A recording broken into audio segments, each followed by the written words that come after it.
Hello everyone, Jai Hind, नमस्कार, welcome you all to mission competition. आप सभी का स्वागत है। सबसे पहले आप सभी को राधे राधे, जय श्री राम। जैसा कि आप सभी जान रहे हैं, पिछले 18 तारीख से, ठीक है, और आज है देखिए 23 तारीख, यानी कुल मिला के 5 दिनों से, 6 दिनों से, एक हफ्ते से छात्र आमरण अनशन पे बैठे हैं।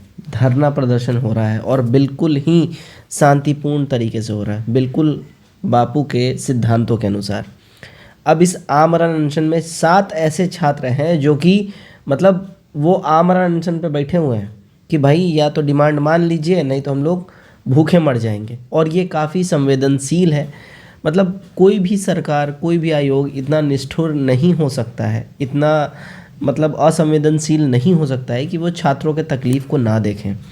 इसी बीच आप लोग एक और चीज़ देख रहे होंगे, जो डेवलपमेंट हो रहा है इसमें आप देख रहे होंगे, जो डिफरेंट जितनी पार्टीज़ हैं जो अपोजिशन में हैं, जैसे कि आप कल देखे होंगे opposition of leader Tejashwi Prasad Yadav ji का आपने लेटर देखा, जो मुख्य सचिव को लिखा गया था। मुख्य सचिव को जन स्वराज पार्टी की ओर से भी लेटर लिखा जा रहा है।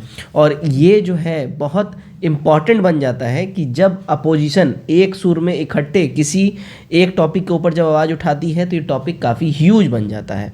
और ये हम स्टूडेंट्स के लिए काफ़ी अच्छा खबर है कि हमारे सपोर्ट में अपोजिशन पार्टीज़ आ रही हैं, क्योंकि ये हमारे लिए, हमारा जो ये धरना प्रदर्शन चल रहा है, ये हमारे पॉइंट ऑफ व्यू से बहुत इम्पॉर्टेंट है कि दूसरे जितने भी पॉलिटिकल पार्टीज़ हैं अपोजिशन में, वो लोग सबको इकट्ठे मिलकर सरकार पे दबाव बनाए और सरकार फिर आयोग से बात करे। ठीक है, अब देखिए लेटर क्या है, बहुत बढ़िया, मतलब डिटेल में जो लेटर लिखा गया है बहुत सही।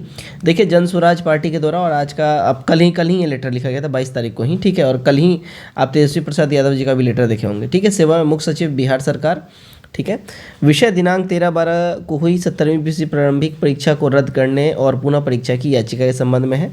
महोदय, निवेदन पूर्वक कहना चाहता हूं कि 17वीं बीपीएससी के परीक्षार्थी दिनांक 18 दिसंबर 2024 से गर्दनी बाग पटना में परीक्षा में हुई धांधली के विरोध में हजारों की संख्या में धरना में बैठे हुए हैं।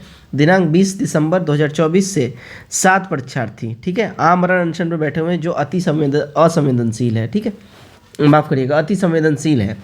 विवादित हो कि दिनांक 13 दिसंबर 2024 को राज्य में 17वीं बीपीएससी प्रारंभिक परीक्षा में राज्य के 900, यहाँ पे देखिए 912 परीक्षा केंद्र है, ठीक है ना, यहाँ पे डाटा थोड़ा सा गड़बड़ है, 912 परीक्षा केंद्रों में और 4,83,000 जो यहाँ पे बोला गया है, नहीं, अटेंडेंस लगभग 65-70% के आसपास रहा है।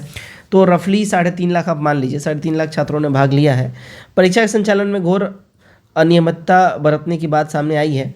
इस संबंध में पीड़ित प्रतियोगी छात्रों के प्रतिनिधियों ने आकर हमारे पार्टी कार्यालय में शिकायत दर्ज की।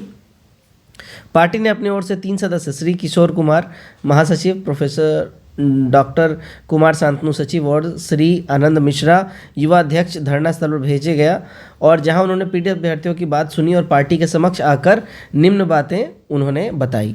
देखिए बातें क्या क्या बताई गई हैं। पहला, बापू परीक्षा परिसर में 12,000 विद्यार्थियों की कुल क्षमता है, जिसमें से 17वीं बीपीएससी प्रारंभिक परीक्षा में फॉर्म भरने वाले छात्रों की कुल संख्या 4,83,000 और कुल परीक्षार्थी केंद्र की संख्या 912 है।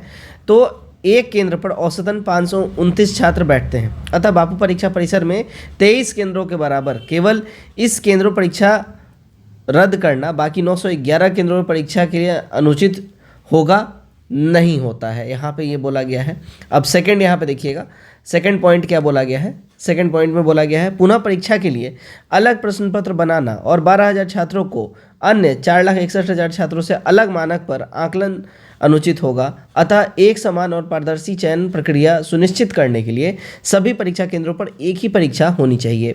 तीसरा पॉइंट, बीपीएससी अध्यक्ष ने परीक्षा से पहले घोषणा की थी कि प्रश्न पत्र सभी केंद्रों पर पहले ही भेज दिए जाएंगे, फिर भी कुछ कक्षाओं में परीक्षा के समय अपर्याप्त प्रश्न पत्र क्यों थे।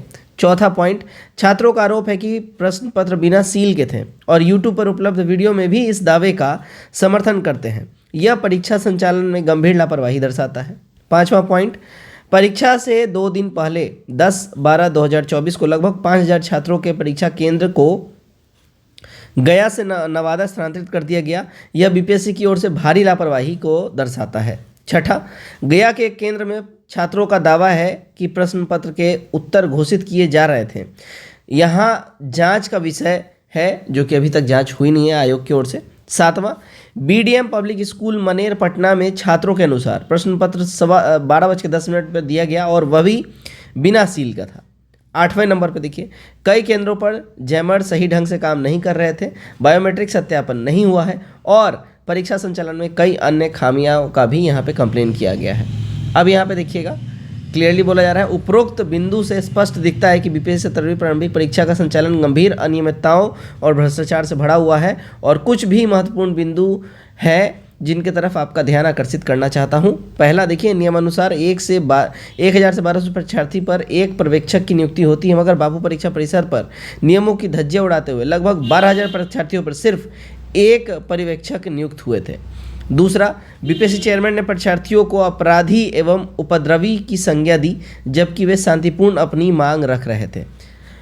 अब यहाँ बोला जा रहा है, फाइनली कंक्लूजन है ये, महोदय इस बार बीपीएससी परीक्षा के लिए कुल रिक्तियाँ 2037 आपको बोला गया है, जबकि 2035 है, ठीक है जिसमें से 200 एसडीएम है पोस्ट और 136 डीएसपी की है।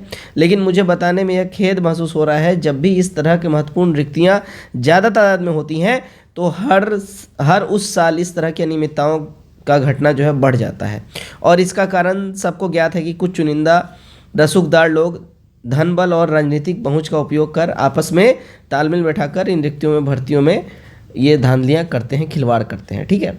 तो बेसिकली अब जो मोस्ट इम्पॉर्टेंट बात है कि अपोजिशन पार्टीज़ छात्रों का आवाज़ बन रही है और जब अपोजिशन पार्टीज से जब प्रेशर बनता है गवर्नमेंट के ऊपर में, तो जाहिर सी बात है गवर्नमेंट, और मैं फिर से बोल रहा हूँ, कोई भी गवर्नमेंट स्टूडेंट से पंगा नहीं लेना चाहती है, स्टूडेंट को अपने खिलाफ नहीं देखना चाहती है।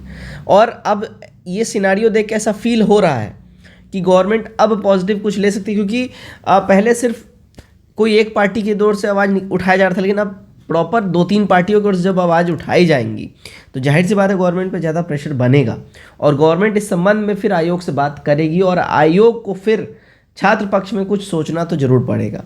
इसके ऊपर आपका क्या राय है कमेंट करके जरूर बताइए और वीडियो अच्छा लगे वीडियो को शेयर जरूर करिए। चैनल पहली बार आए सब्सक्राइब कर लीजिएगा। जय हिंद।